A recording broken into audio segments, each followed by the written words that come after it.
Alphonse Boudard raconte les gangsters de l'après-guerre. Oui, c'est des pros, tout à fait. Puis alors là, vraiment, des personnages qui vont faire un certain nombre de choses terribles et qui sont vraiment des durs.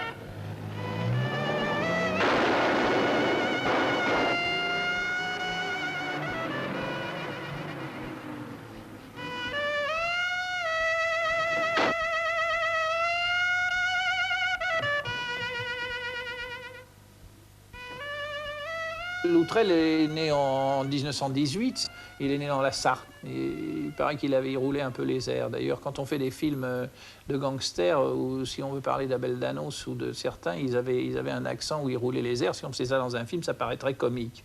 Et pourtant, c'était comme ça. Et bon, il a fait des fugues quand il est jeune. Il fout le camp, il fait un petit délit, il se retrouve au Bad-Daf. Les Bad-Daf, les bataillons d'Afrique, évoqués dans ce document rarissime de 1907, signé Pathé Frères. Une imagerie naïve et finalement proche de la terrible réalité. Le mécanisme des Bad-Daf, c'est qu'un type qui avait une condamnation de plus de 2 mois de prison avant son service militaire était envoyé au bataillon d'infanterie légère d'Afrique pour faire son service militaire. Alors là, dans le Bad-Daf, il y avait des sous-offres qui étaient des brutes épouvantables et on cherchait par tous les moyens à casser ces types-là. Alors certains étaient des pauvres types qui avaient fait une bricole de rien du tout, puis d'autres étaient des voyous de plus d'envergure. On arrivait plus difficilement à les casser. Et on leur filait de telles punitions qu'au lieu de faire 2 ans de service militaire comme les autres dans un régiment normal, ils avaient des rallonges à n'en plus finir. Et par exemple, Julien Blanc a fait 7 ans dans les Bad-Daf, avec des rallonges sans arrêt, parce que toutes les condamnations, c'était des rallonges. Et alors les traitements, c'était le tombeau, on les enterrait dans le sable, la tête qui restait hors du sable. Il y avait la plotte où on mettait 20 kilos de cailloux sur le dos d'un type et on lui faisait faire la plotte comme ça. Il y avait différentes... Mais vraiment, c'était des tortionnaires qui étaient là. Quand on lit tous ces récits, on s'aperçoit que bon, ça passait tout à fait couramment dans la France de la Troisième République, très gentiment. Ça va être le creuset des gangsters qu'on va trouver comme Pierre Loutrel ou Joatia. Ils se connaissent là, souvent ils se sont entraînés, et ça va être des gens qui vont ensuite avoir une amitié à la vie et à la mort à cause des Bad-Daf. Et puis il sort des Bad-Daf un peu avant la guerre 39. On le trouve aussi dans un corps franc 1939-40, où, paraît-il, il a une conduite courageuse. Et dans la période qui suit, alors là c'est assez flottant, c'est un truand débutant, il est tout jeune. Alors, qu'est-ce qu'il va faire? Il a des surnoms, on l'appelle Pierrot la valise, probablement parce qu'il transporte dans une valise non, sûrement de l'outillage pour faire des casses. On l'appelle Pierrot le docteur aussi à un moment donné, parce qu'il a une trousse qui ressemble à une trousse de docteur. Avant de l'appeler le Louf puis le dingue, ça c'est la première période. Il tient un hôtel à un moment donné avec sa maîtresse qui est Marinette Chadefaux, qu'on retrouvera par la suite, elle va rester d'ailleurs sa femme. Puis va arriver le moment où il va faire certaines rencontres qui vont l'amener à être lié avec ce qu'on appelle la Gestapo de la rue Lauriston. Ces gars-là, ils ont le droit au port d'armes. Ils ont une carte, on l'a appelé le carton, c'est-à-dire pour circuler. Ils ont l'Oiswest, ils ont les voitures, et ils ont le droit de faire tout ce qu'ils pouvaient faire avec beaucoup de difficultés avant, ils vont pouvoir le faire en toute impunité. C'est-à-dire qu'ils vont piller, braquer sans problème. La police française s'en mêle pas, hein. La police française, elle s'en mêle d'autant moins qu'on a un moment, je vous raconterai, où un des membres de la Carlingue, il a été carrément arrêté, un commissaire de police à la préfecture. Pour se venger, ce commissaire de police l'avait emmerdé quelque temps avant. Alors, dans un bar rue Vavin, il y a des gars avec Pierrot le Fou qui font un peu de scandale. Dans un café à côté, on appelle un flic qui s'appelle Ricordo, et on lui dit, voilà, il y a des types qui sont en train de faire du scandale. Alors, Ricordo, en brave flic, il y va avec sa carte, il dit, messieurs, police. Crac, on attrape Ricordo. Qu'est-ce que c'est? On le désarme, on le fait monter dans la traction, et on l'emmène, ce qu'on appelle en argot, en belle. Alors ça veut dire qu'on va vers les bois de Clamart, et puis Ricordo essaye de s'évader de la voiture. On le rattrape, on le roue de coups, et puis tout d'un coup, Pierrot, qui a bu un coup, parce qu'il faut considérer que dans toutes les histoires de Pierrot, l'éthylisme va jouer un grand rôle. Il dit, allez, on défouraille. Il tire sur Ricordo, qui prend plusieurs balles dans le corps, on le jette hors de la voiture, et Pierrot ordonne à Feu de faire une marche arrière, et on passe sur Ricordo. Et il n'est pas mort, Ricordo. Ricordo s'en est sorti. Alors il a passé pendant quelques années à chercher Pierrot le Fou, vous vous doutez, avec quelle volonté. René Girier, dit René Lacanne, était à l'époque un jeune truand plein d'avenir, un des rares témoins survivants de ce règne des bandits. Oh, ça a duré 2 bonnes années. Ça a duré 2 bonnes années. Ici, on était les maîtres. Ici, les flics, ils passaient pas. À quelque chose près, ils passaient pas. C'était impénétrable, c'était trop dangereux. Ou ils tombaient sur des garçons comme nous, qui appartenaient... Moi, j'ai jamais appartenu à la Gestapo. Ou ils tombaient sur des gens qui sortaient la carte en disant « police allemande ». Et puis se mettaient au garde à vous, bien entendu. Après l'occupation, René Girier, sans jamais verser le sang, va devenir un roi du hold-up et un roi de l'évasion. C'est lui qui va scier le plancher d'un fourgon cellulaire, mais c'est lui aussi qui va, en 30 ans de vie irréprochable, devenir un parfait honnête homme. Ce qui n'empêche pas le souvenir. Ici, c'était là, pour moi, ça m'a beaucoup marqué ici, parce que ça a été véritablement mes vrais débuts. Ici, dans le milieu, dans le grand banditisme, ici, il y avait le noyau ici. Vous voyez, ici, il y avait au Rustique, par exemple, il est venu Pierrot le Fou, chez Armand les Yeux Bleus, Rustique. Vous l'avez rencontré, Pierrot le Fou? Ah, bien sûr, mais à l'époque, on l'appelait Pierrot la Valise, c'était Pierre Loutrel. Pierre Loutrel, ensuite, deuxième surnom, Pierrot la Valise, et après, Pierrot le Fou. Vous pouvez me le décrire un peu comment il était? Ah ben, c'était un beau mec. Les poulets diraient c'était un beau crâne, mais c'était un beau mec, très sympa, très vivant, très euphorique, très truand, très démonstratif. Il était sûr de lui, il marchait au champ sans arrêt, il était toujours à 100 à l'heure. C'est pour ça qu'on l'appelait Pierrot le Fou. Ainsi commence à se constituer la bande avec Henri Feu, dit Riton le Tatoué, lui aussi natif de la Sarthe, 7 fois condamné. Joe Bouche Sèche, dit le Gros Joe, un de la Gestapo de la rue Lauriston. Et un colosse, Abel Danos, dit le Mammouth. Abel Danos, il a été libéré parce qu'il avait écrit une lettre au chef de la Gestapo de Paris en disant « J'ai appris que vous libérez des gens méritants, je voudrais bien vous donner des petits renseignements et travailler pour vous. » Et puis le chef en question l'a fait libérer. Puis là, il s'est tiré un certain temps. Et pendant ce temps-là, il fait la première grande attaque à main armée, rue de la Victoire, en mai 41, avec Émile Buisson. Ils ont tué 2 encaisseurs et ils ont emporté le fric. Puis après, comme il était en délicatesse, évidemment, avec la PJ, il a été se réfugier au sein de la Carlingue où il a fait ce qu'il a fait. Et entre autres, par exemple, il a arrêté un officier de police à la PJ. Et par la suite, il y a la légende du Mammouth, d'Abel Danos. On a fait des livres sur lui, on en parlera encore. Bon, dans le sillage, il y en a un tas d'autres, et d'autres qui ont eu des rôles plus obscurs.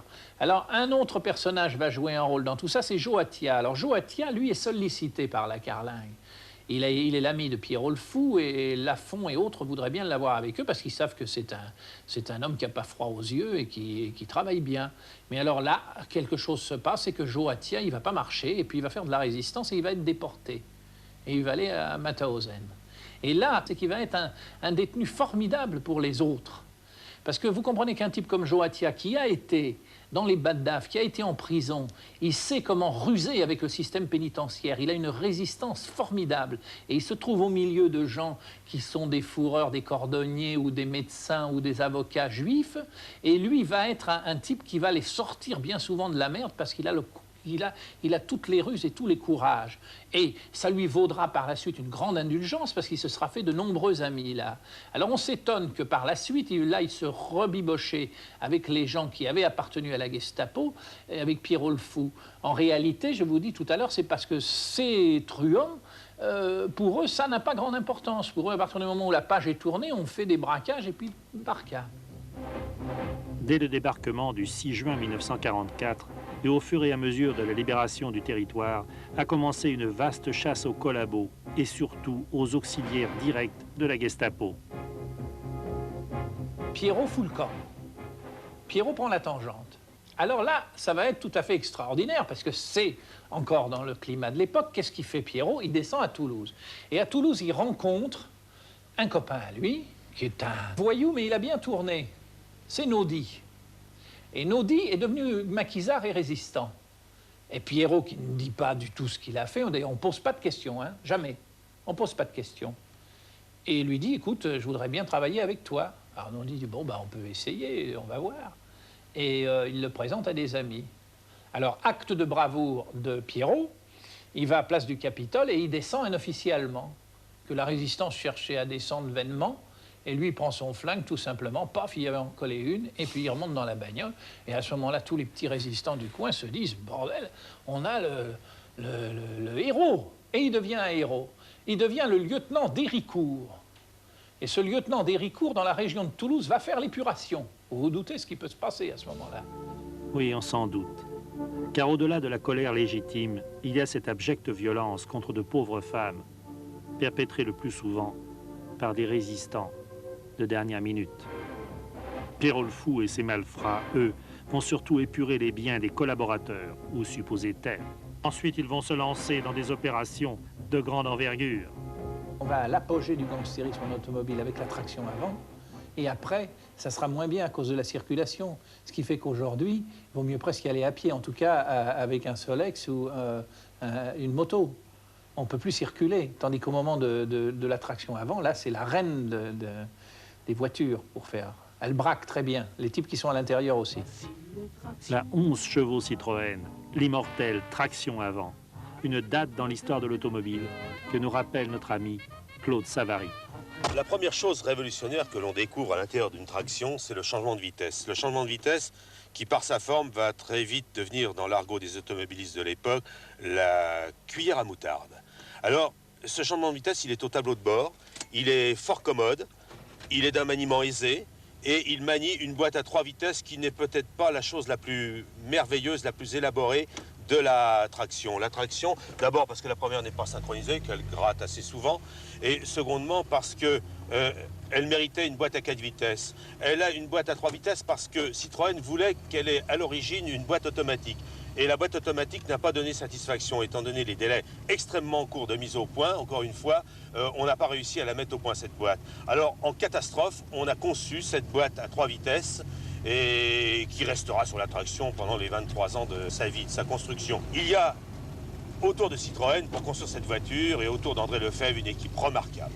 Une équipe remarquable de techniciens, qui les uns s'attachant au châssis, les autres au moteur, aux freins, aux transmissions, et tous ces hommes font une équipe extraordinaire. Mais pourquoi? Parce que, très vraisemblablement, à cause du charisme d'André Citroën. Le carrossier en particulier est dans cette équipe un homme clé.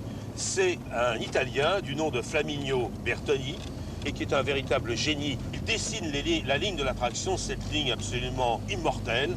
Il récidivera d'ailleurs, puisque 20-25 ans plus tard, il sera l'auteur de la carrosserie quand même tout aussi remarquable de la DS-19. On a une impression particulière dans cette voiture, même plus de 50 ans après sa création. C'est une impression de sécurité, de tenue de route. On a un véritable plaisir de conduire. C'est l'auto des gangsters parce qu'elle répond à un certain nombre de paramètres indispensables pour ces messieurs. D'une part, tout d'abord, c'est une voiture fiable, elle ne tombe pas en panne. Ensuite, c'est une voiture qui se fond un peu dans la circulation. Il y en a eu plus de 240 000 de construites avant 1939, et des tractions, il y en a quand même pas mal dans les rues. Donc on peut disparaître aisément. Ensuite, c'est une voiture qui tient très bien la route et qui permet de prendre les virages à toute vitesse sur les chapeaux de roue lorsqu'on fuit, comme ça par exemple, vous voyez. Et alors, on risque pas de verser comme dans les autres voitures concurrentes, qui sont d'ailleurs pas des concurrentes parce qu'elles ont 20 ans de retard sur la traction. Toutes les voitures ont pris un coup de vieux terrible avec la traction avant. Alors, ces différents paramètres font que les gangsters vont très naturellement adopter la traction avant. Et les policiers qui, eux, après la guerre, vont se trouver complètement dépassés par les bandits en traction avant, vont n'avoir de cesse que d'obtenir eux-mêmes des tractions avant. Alors les 15 les plus puissantes, on ne leur donne pas parce qu'elles sont réservées aux hauts fonctionnaires. Ils ont des 11 légères comme celle-là et quelques 11 normales, des voitures en général assez fatiguées, mais avec lesquelles ils peuvent espérer lutter pratiquement à armes égales avec les gangsters qui ont été les initiateurs de la traction avant. Alors là, pendant la période où Pierrot va multiplier ses coups, à partir de ce moment-là, c'est le gang des tractions avant. C'est-à-dire la voiture, c'est la traction avant. Et puis, c'est Pierrot qui va être un peu partout et qui va faire des coups dans tous les coins. En fait, c'est pas un hasard tout de même si vous en parlez aujourd'hui, s'ils sont restés jusqu'aujourd'hui, en quelque sorte, les symboles du haut banditisme, de la haute pègre. En fin de compte, cette équipe dont vous me parlez, c'est quand même, c'est les meilleurs de tous, c'est la plus grande. C'est la plus redoutable. Mais je crois que depuis, la légende s'est entretenue grâce aussi au cinéma, aux romans, etc. On a perpétué leurs souvenirs. Ils auraient peut-être été oubliés. Parce qu'il y a eu d'autres équipes à l'époque Ah, il y avait d'autres équipes, ils n'étaient pas seuls. Et puis on verra par exemple que Émile Buisson, avec son équipe, c'est un petit peu à part. C'est pas les mêmes. Mais enfin, ils se connaissent tous ces gens. C'est la même. Enfin, Émile Buisson, lui, va sévir tout de suite après Pierre-Paul Fou. Il s'évade en 1947 et il sévit pendant 3 ans. Mais dites donc, Paris à l'époque, c'était quoi, Chicago des années 30 Non, les gens ne s'en rendent pas compte quand c'est Chicago. Il y avait des coups comme ça qui se passaient à droite et à gauche. Qu'est-ce que vous voulez? Il y avait un hold-up à un endroit, un hold-up à un autre. Ce qu'il faut dire aussi, c'est que les peines étaient très lourdes, la répression était très redoutable et que les actes que commettaient ces gens étaient des actes plus importants que ceux qui aujourd'hui vont faire des braquages. Moi, je suis effaré. Il y a des types, ils vont piquer la caisse d'une quincaillère ou de papetière, ils prennent un flingue et ils braquent et ils prennent 500 francs. C'est ça les braquages maintenant. Tout le monde braque, il se dit tiens, pourquoi pas. Tandis que là, braquer, même avec un pistolet en bois bidon, c'était les assises. Et aux assises, ça ne pardonnait pas. Moi, j'ai eu 2 amis qui se sont retrouvés devant les assises parce qu'ils s'étaient déguisés en MP et ils avaient fait un coup sur la voiture du champ de course d'Enghien, la recette du champ de course d'Enghien. Ils avaient pris 27 millions. Eh bien, ces garçons, avec le reste de la bande, rien que pour ça, ils se sont retrouvés chacun avec 10 ans de travaux forcés. Et 10 ans de travaux forcés, ils les faisaient à l'époque, où ils en faisaient 8,5 ou 9. C'était pas rien. Donc, c'est des gens qui prennent des hauts risques et qui, évidemment, tireront assez facilement. Mais, curieusement, un peu moins facilement que la bande à Bono. C'est-à-dire que quand ils sont en présence des encaisseurs, des gens à qui ils doivent arracher l'argent, en général, ils ne tirent pas. Ils ne tirent que vraiment en cas de nécessité, quand ils sont poursuivis, et ils s'entretuent entre eux quand ils ont des problèmes. Bon, ces gens qui ont été aguerris, les uns dans un maquis, les autres avec la carlingue, un peu partout, vont être une bande redoutable. Ça, c'est évident. C'est la guerre, c'est ça. Ils vont continuer la guerre. Et puis, il y a un moment aussi où il faut dire que la police est désorganisée. Il y a d'abord des clans dans la police qui se disputent. Il y a la Sûreté nationale d'un côté, il y a la PJ de l'autre. Il faut réorganiser la police. On a épuré une partie de la police qui a foutu un peu le bordel. Et tout ça est assez flottant. Alors, évidemment, ils vont profiter de cette période avec allégresse. Alors, ça va être quoi, les exploits? Il y a une période où ils font des coups sur la Côte d'Azur. Loutrait là-bas un gars qui l'a connu à la carlingue et qui lui semble le reconnaître, il le met en l'air.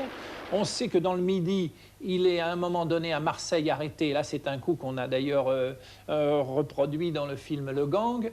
Il est arrêté à Marseille dans une rafle. Il n'a pas ses papiers sur lui.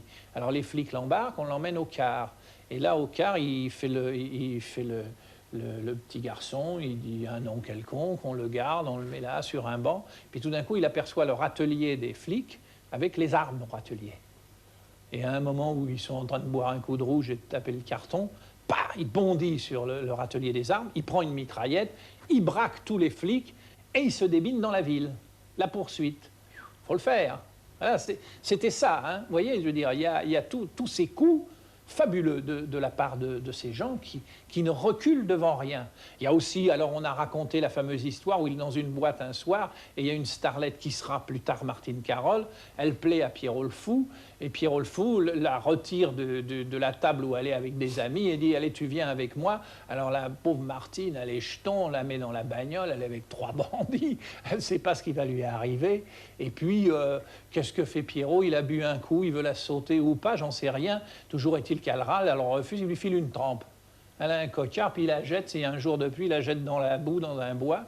Et puis la malheureuse rentre les talons cassés, hein, dans un piteux état, et elle est chez elle. Et le lendemain, elle reçoit des corbeilles de roses.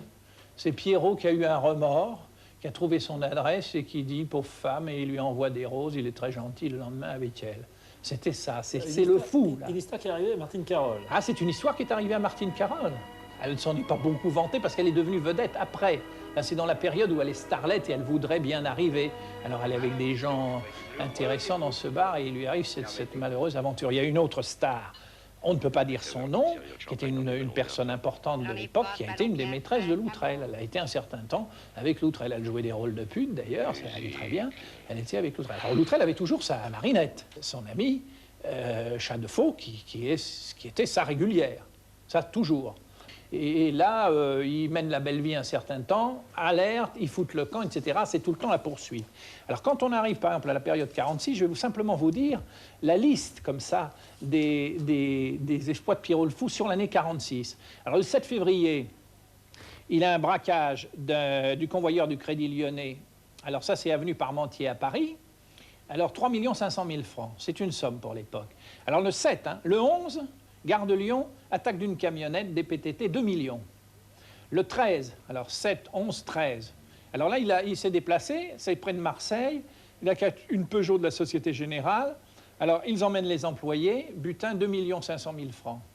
Le 14 mars, à Nice, rue Notre-Dame, braquage de 2 employés, du gaz, l'emploi des employés du gaz, on leur pique 7 000 francs. Alors, le 8 juin, à Nice, il y a le vol d'un coffre-fort et l'affaire tourne mal. Ils n'arrivent pas à enlever le coffre-fort et c'est curieux parce que ça se passe comme au moment de l'affaire Abonneau, de la bande Abonneau, qui essaye d'enlever un coffre-fort à Pontoise et qui rate. Fusillade, ça se tire dessus avec les flics. Alors après, on passe à une chose qui a été mise en image par José Giovanni dans un film, c'est la fameuse attaque de l'hôtel des Postes à Nice, parce que c'est un butin de 35 millions, qui est énorme pour l'époque. Mais ce que je ne comprends pas, c'est qu'à force de gagner 2 millions, 5 millions d'époque, parce que c'est des sommes absolument inimaginables, 35 millions et tout ça, il aurait pu se retirer, acheter un yacht et s'arrêter pendant une quinzaine d'années. Eh bien oui, justement, c'est là où ils sont très différents des équipes que l'on trouve autour des gens comme Spirito et Carbone, qui sont des sortes d'hommes d'affaires souterrains et des véritables gangsters. Là, ce sont des gens qui, par ce côté-là, ressemblent un peu à ceux de la bande Abonneau. On dirait qu'ils brûlent la vie de tous les côtés. Le fric ne compte pas pour Pierrot. Il en distribue très volontiers du fric. Il tue aussi bien qu'il distribue son fric. Il est très généreux avec ce pognon qu'il a chouravé partout. À l'époque, Alphonse Boudard, jeune délinquant, était dans un bureau de police comme celui-ci, reconstitué bien des années après pour les besoins d'un film où Alphonse jouait ce petit rôle après avoir écrit le scénario. Vous pouvez peut-être chercher dans cette direction. Alors, Sûr qu'en 1946, ils devaient tous rêver à ces aventures hors série. Vous lisiez les exploits de Pierrot? Ah oui, mais c'était des exploits fabuleux pour moi, parce que je me suis contenté de petites affaires avec des billets de Dédé la Boulange. Tout ça n'avait pas... Joli travail. Tout ça n'avait pas la même importance. J'étais vraiment un bleu. Moi, j'étais beaucoup plus jeune d'abord.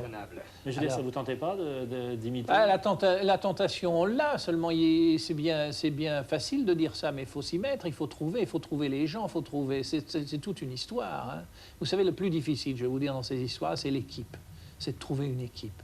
Et là, ce qu'il avait, Pierrot, c'est qu'il avait une équipe de fer. Il avait une équipe infernale. Parce que la plupart du temps, dans ces équipes, il y a 2-3 logdus qui racontent qu'ils vont faire ci, qu'ils vont faire ça, les tuyaux sont crevés, tout ça tourne au pied nickelé. Tandis que là, il y avait un élan qui était pris et c'était... Alors c'est joint à la bande Ruard aussi, le gitan. Le gitan, c'est un personnage qui sera condamné, après qui ira en prison et qui a joué un grand rôle autour de ces histoires de la bande à Pierrot, et qui venait aussi, lui, vraisemblablement des maquis et de la résistance. Alors, on a le moment où ils sont cernés à l'Oasis, à Bandol, et ils s'en échappent encore une fois. Là on va commencer à avoir les mêmes histoires un peu qu'à une certaine époque les gens de la bande Abonneau, c'est-à-dire qu'on va leur tendre des pièges et puis qu'on ne les aura jamais. Chaque fois que la bande frappe, tous les policiers de France rêvent de tendre des pièges et de capturer Pierrot le Fou. Parmi eux, un ancien comédien devenu inspecteur de police, Roger Borniche. Et le miracle a voulu que, début 1946, j'aille dire bonjour à un éditeur de musique qui s'appelait Martin Caella, 35 Faubourg Saint-Martin. Un vieil éditeur auvergnat qui, lorsque je passais une de ses chansons à la radio avant-guerre, me donnait 5 francs. Nous avons pris une bière ensemble, et puis je lui ai dit au revoir, et j'allais partir. Lorsqu'il m'a dit, puisque tu es flic, regarde donc à côté, au bar, l'étape. Il y a des drôles de gens là-dedans. Et je suis passé après lui avoir serré la main devant ce bar, qui n'était pas du tout engageant. Des rampes de néon, une fumée à couper au couteau. Mais comme je sentais le regard de Martin Kaela se vriller entre mes omoplates, je me suis dit, si je n'entre pas, il va croire que j'ai peur. Alors je suis entré. Et puis, effectivement, je me suis trouvé dans un drôle de repère. Des gens bizarres, costumes marrons presque tous, chaussures en crocodile, chronomètre épais en or. Je me suis mis dans un coin, j'ai regardé, j'ai écouté, après avoir commandé un pastis que le maître de maison servait. Il avait d'ailleurs les oreilles décollées. J'ai su par la suite qu'on l'appelait Jeannot les grandes oreilles. Il s'appelait Jeannot Mingui. Et puis je suis revenu le lendemain et le surlendemain. Et un jour, un grand escogriffe, cheveux frisés, teint mat, nez écrasé, oreilles en chou-fleur, une dent en or, cravate tricolore, s'est approché de moi. Et il m'a dit, dis donc, ça fait plusieurs jours que je te vois ici. Tu entres, tu bois, tu parles à personne, tu dis rien et tu fous le camp. Comment tu t'appelles? Le premier prénom qui me passe par la tête, Oscar. Eh bien, il dit, Oscar, serre-moi la paluche, Joatia, et à partir d'aujourd'hui, tu es pour moi Oscar le Ténébreux. Et voilà comment l'inspecteur stagiaire Roger Borniche est devenu, dans le bar du 33 Faubourg Saint-Martin, Oscar le Ténébreux. Et voilà comment je suis entré dans l'équipe de Pierrot le Fou, comment j'ai fait connaissance avec Moustique, avec Joatia, avec Georges Boussèche, avec Raymond Naudy, Raymond le Toulousain, et avec un garçon qui s'appelait le Mammouth, Abel Danos, qui lui était un ancien de la Gestapo et qui venait de temps en temps dans ce bar. Et voilà comment on m'a proposé une agression à main armée. Et je suis allé repérer les lieux, quai de Bercy, pour, en tant que chauffeur, participer à une agression à main armée. Mais quand j'ai raconté ça à mon patron, il m'a dit, écoutez, Borniche, vous n'êtes plus au cinéma maintenant, vous n'êtes plus dans la comédie, vous n'êtes plus dans le théâtre. Je vous assure, patron, que je suis allé reconnaître les lieux, ils vont faire une agression à main armée. Heureusement, heureusement. C'est que Pierrot le Fou, qu'il avait une confiance relative en Joatia. Car Joatia était un garçon qui n'a pas de sang sur les mains d'abord, et qui est un personnage un peu fanfaron, un peu mégalomane. Pierrot le Fou lui a demandé s'il connaissait vraiment le chauffeur qu'il voulait lui imposer. Et comme il ne me connaissait que peu, j'ai été remplacé par Moustique pour faire l'agression. Ce qui n'a pas empêché que ce jour de l'agression, nous étions là, toute l'équipe de la rue Bassano, mon commissaire en tête, car nous savions qu'à 17h, le petit père Lejeune, au volant de la voiture Renault, Juva 4, immatriculé 1880 RK1, allait chercher au Halovin la recette qu'il allait transporter à la banque au crédit d'escompte quai de Bercy. Et lorsque nous sommes passés devant cette banque, il y avait là une traction noire avec au volant un garçon, cheveux plaqués, que je ne connaissais pas, mais dont je connaissais la photographie, imperméable blanc, gants de Pécari. Et un peu plus loin, à la station d'autobus, Joatia qui attendait. Et un peu plus loin, une autre voiture conduite par Moustique. Et quand j'ai dit à mon patron, c'est là que ça va se passer, il faut rester là. C'est Pierrot le Fou qui est là. Et je puis dire aujourd'hui que je suis le seul policier à avoir vu de très près Pierrot le Fou, mais que ce Pierrot le Fou m'a échappé. Parce que mon patron m'a dit, mais enfin Borniche, vous rêvez. Vous voyez pas que c'est un client qui apporte son argent à la banque? Mais les banques ferment à 4 heures, patron. Alors nous sommes allés au-devant du petit père Lejeune, et puis il est arrivé un incident qui n'aurait jamais dû se produire. Nous avions un chauffeur un peu nerveux. Et lorsque nous sommes allés pour filer le père Lejeune au-devant de lui, pour, en le suivant, revenir devant la banque et effectuer ce qu'on appelle le flagrant délit, le flag, le rêve de tout policier, la voiture du père Lejeune est passée devant nous. Alors, nous avons stoppé. Les tractions étaient assez difficiles à manœuvrer pour effectuer un demi-tour. Notre chauffeur a essayé de faire demi-tour, il est parti en marche arrière et il a calé. Et nerveusement, il a tiré sur le démarreur. Et la manette, la tirette du démarreur, de ses tractions avant, lui est restée dans la main. Il a donc fallu qu'il descende et qu'à la manivelle, on remette le moteur en marche. Et lorsque nous sommes arrivés devant le crédit, l'agression s'était effectuée. Le petit père Lejeune avait reçu une balle, heureusement, il n'a pas été touché. Mais cette balle avait pénétré le feutre et lui avait rasé le cuir chevelu. Et il y avait, à quelques pas de nous, la voiture dans laquelle Pierrot le Fou avait été vu par moi auparavant.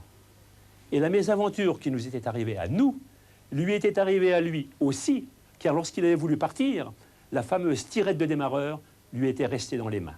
Donc Joatia Bousse-Sèche sont partis d'un côté, Pierrot le Fou et Abel Danos ont fait arrêter une voiture d'un médecin, ont sorti le médecin de sa voiture, une Peugeot à l'époque, et sont partis avec. Entre-temps, je suis rentré, moi, pour voir ce qui se passait, au bar du 33 Faubourg Saint-Martin. Et là, j'ai retrouvé Moustique, qui m'a dit, mais mon pote, tu as bien fait de ne pas venir. Si tu savais dans quel coup fourré on est allé. Ah bon, fais-je, très étonné. Il me dit, oui, c'est ordure, en parlant du petit père Lejeune, le caissier comptable. Tu sais ce qu'il a fait? Ben non. Eh bien, mon vieux, on lui a bien pris sa mallette. Mais il avait filé le pognon sous son siège, et quand on a pris la mallette, il n'y avait qu'un casse-croûte dedans. Dans le métro de Paris, José Giovanni tournait Mon ami le traître. Prêt pour la répétition? Dans ses films et ses livres, il a décrit ce monde qu'il a bien connu lui aussi pour des erreurs de jeunesse. Ce milieu de 1946 où Pierrot le Fou est à son apogée. Alors après, il n'avait plus beaucoup de choix. Il tirait pour imprimer une sorte de terreur. Ouais. Il était très détesté du milieu parce que son action déclenchait des rafles et empêchait le business. Bien sûr. Donc les types en avaient marre dans leur bar d'avoir rafle sur rafle. Ils souhaitaient donc... Il était dénoncé toute la journée. Toute la journée, il y avait des dénonciations pour essayer de le faire arrêter. Donc il avait une position intenable. Et il n'aurait pas pu la tenir de toute façon. C'était trop...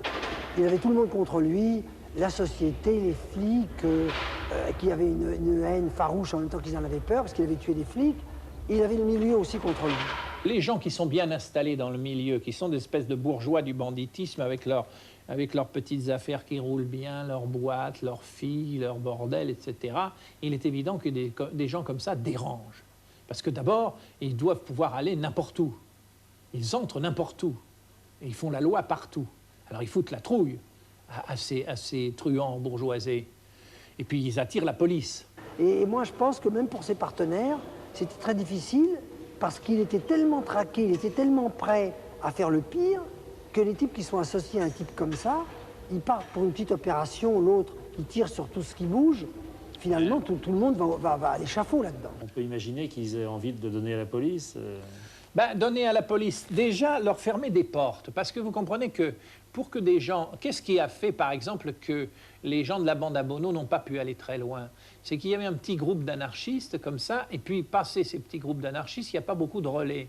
Tandis qu'avec le milieu, bon, ben, sur toute la surface du pays, vous avez un certain nombre de boîtes, vous avez un certain nombre de bordels, vous avez un certain nombre d'endroits où les types savent qu'ils vont avoir des positions de repli. Ah oui, des plans, et des ces choses comme positions ça. de repli, ces plans se sont faits plus difficiles pour Pierrot. C'est-à-dire que Loutrel les a eus par la menace. Et vous savez que c'est quand même un peu différent de... Bon, puis pour avoir les plans, il est évident que là, le fric jouait beaucoup. Parce que bien sûr que quand vous avez fait ce genre de hold-up, si vous arrivez avec le paquet de pognon, vous pouvez quand même vous planquer plus facilement que si vous êtes vraiment en cavale avec 4 sous.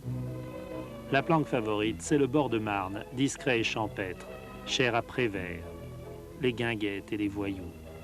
Le 25 septembre 1946, la police investit l'auberge des Marronniers à Champigny et de l'autre côté de la Marne, la Bonne Galette, où se terre la bande.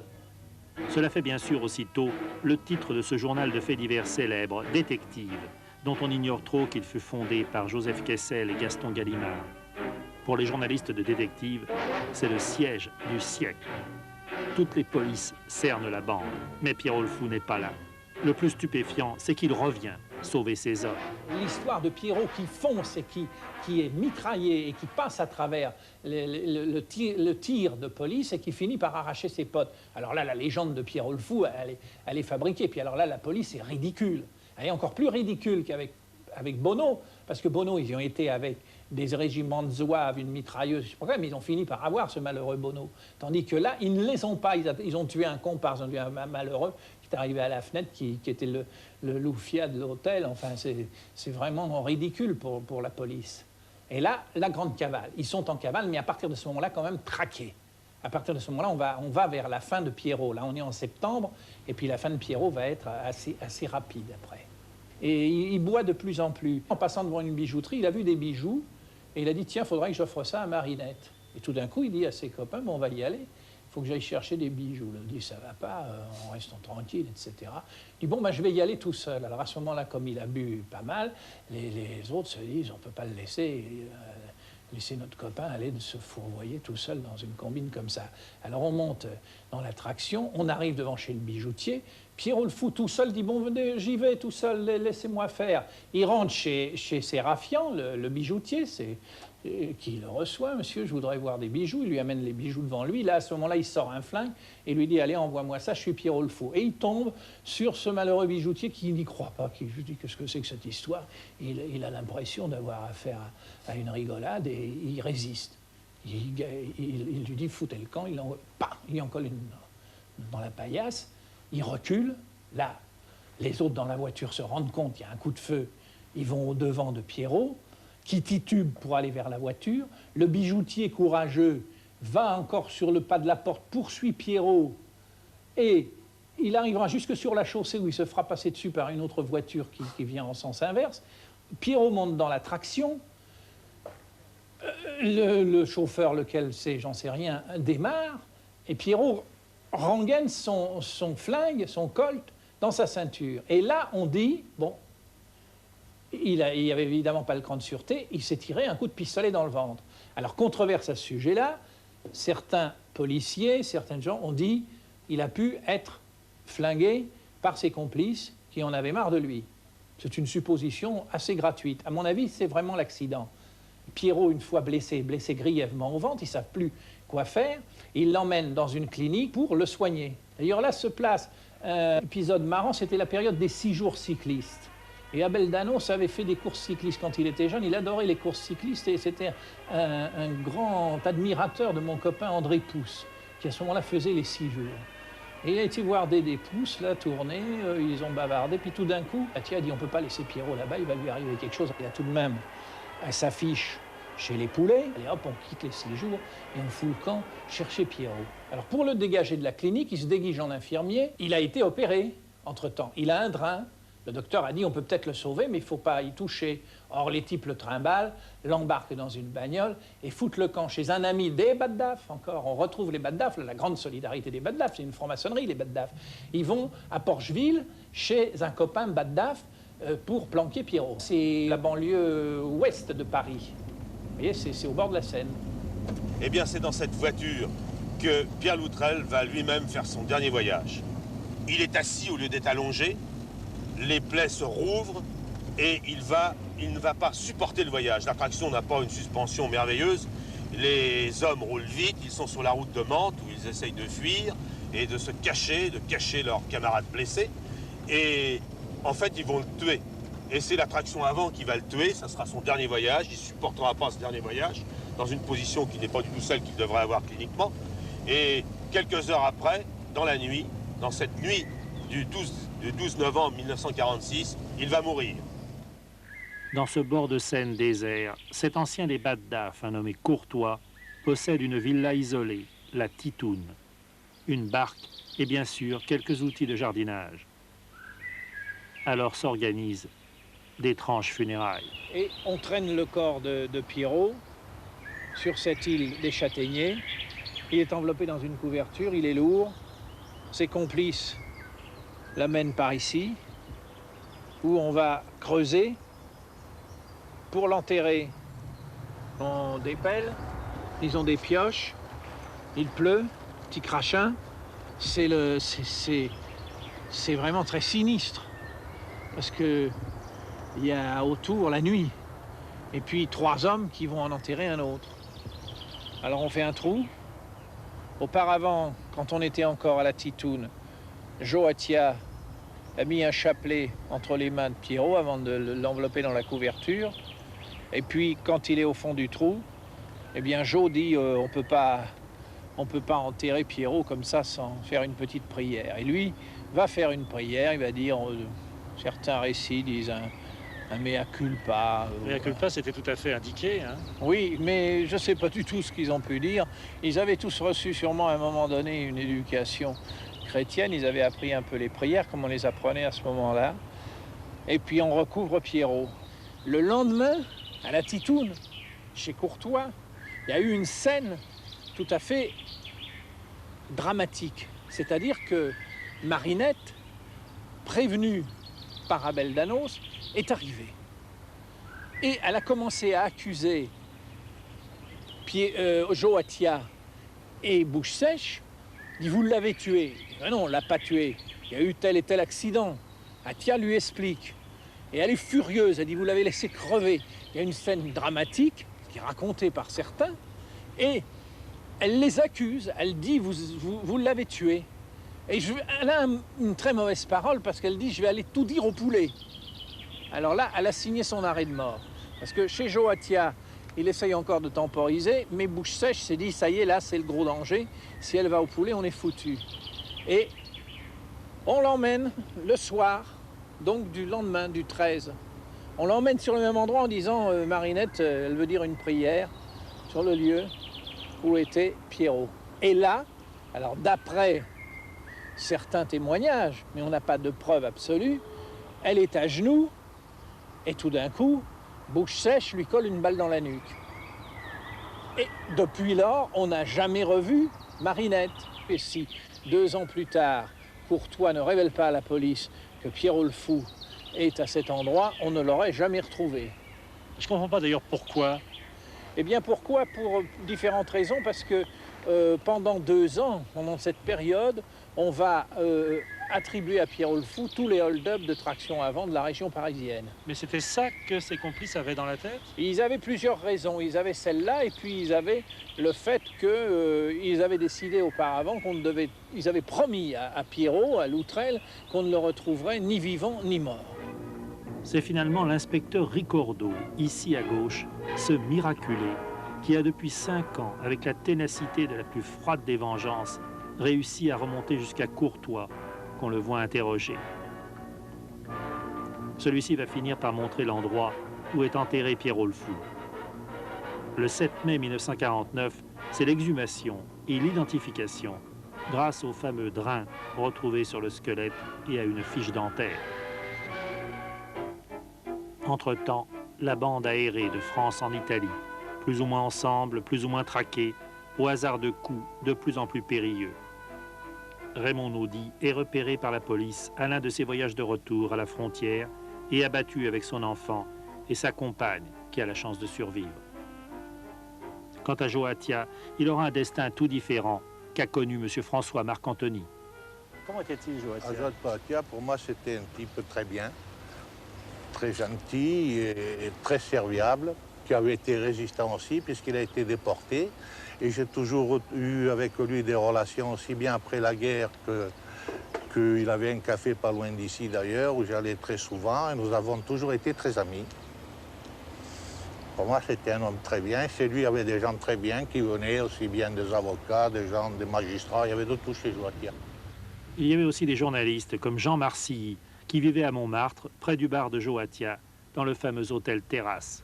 Non, ce n'est pas n'importe quel hôtel, mais c'est en effet, effectivement, pour tous les voyageurs, pour tous ceux qui circulent, qui sont un peu curieux du monde, il y a un port d'attache, il y a quelque chose qui rattache à ce monde-là, et c'est le monde de ma jeunesse, d'une part, et c'est le monde de mon initiation au milieu.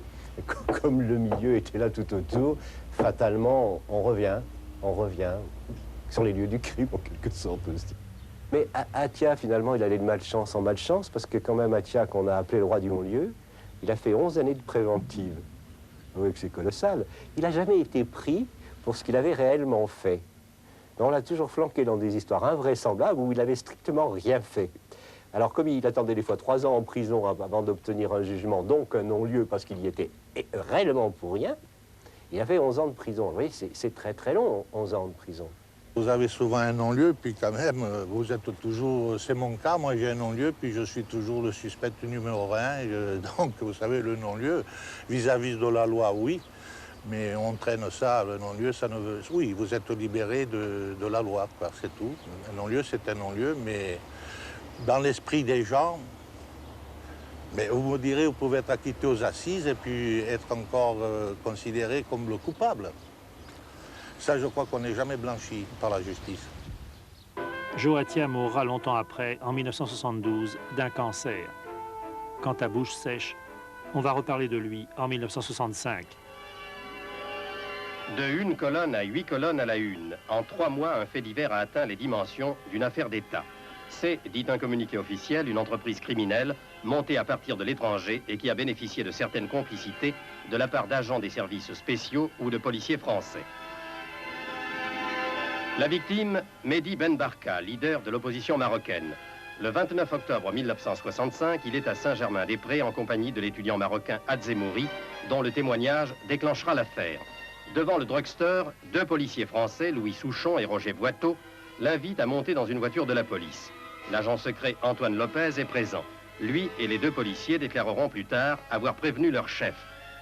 Selon les aveux mêmes des ravisseurs, Ben Barka est conduit dans une villa de Fontenay-le-Vicomte appartenant à Georges Bouche-Sèche, ex-lieutenant de Pierrot le Fou. Nul ne reverra le leader marocain. Bouche-Sèche est probablement, je dis probablement parce qu'on n'a pas de certitude matérielle, mais enfin tous les renseignements concordent. Il est mort au Maroc après l'affaire Ben Barka. Il est mort au Maroc et assassiné dans une boîte qu'il avait par des services de police parallèles ou pas, enfin, voilà. Ça, oui, Ouais. il est mort. Pour le faire Mais taire. on n'a jamais trouvé son corps, il n'y a pas d'acte de décès, il n'y a rien du tout, mais on sait bien qu'il est mort, voilà. Henri Feufeu mourra de tuberculose en prison.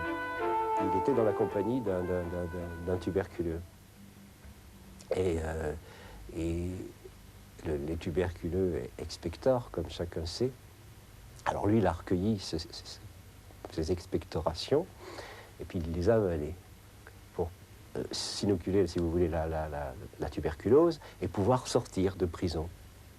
Il est sorti définitivement. Mais il est sorti les pieds devant.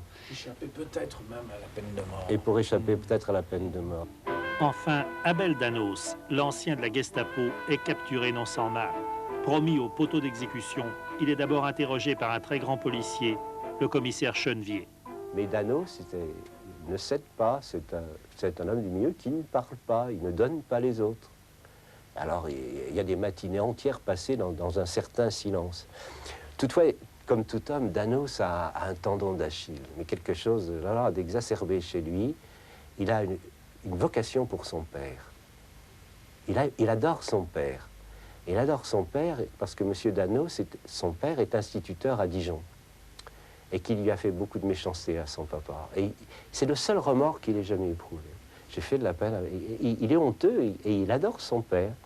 Et Chenevier, qui a pratiquement renoncé à aboutir, parce qu'il n'en vient pas à bout, un matin, un de ses collaborateurs vient derrière lui en lui donnant un journal un peu dissimulé comme ça, et Chenevier voit un entrefilet encadré au rouge et lit « Le père de Danos se pend de honte ». Voilà, il regarde Danos qui est dans son coin, qui ne bronche pas. Et pour Chenevier, c'est très simple, hein. Il se dit « Mais bien évidemment, si je lui dis « Tu vois mon petit salopard, bah, t'as tué ton père, maintenant t'es content, t'as été jusqu'au bout. » Eh ben, Chenevier ne fera pas ça. Il ne lui dira pas que son père est mort. Vous voyez les relations qui s'installent entre les protagonistes d'un camp ou de l'autre? Parce que finalement, il a un certain respect pour ses attitudes, pour son attitude. Et ça, c'est une histoire qui est tout à fait bouleversante, mais qui est tout à fait authentique. Oui, il n'a pas profité de cette aventure. Ah, il craque. Son père, il l'aurait fait craquer. Il craquait, là, il craquait. Il craquait complètement. Voilà. Il aurait sangloté comme un... Il ne l'a pas dit. Il y a des moyens qu'on n'utilise pas entre adversaires, entre bons adversaires, bons et loyaux adversaires. En somme, pour certains, une partie de gendarmes et voleurs comme dans trop de films.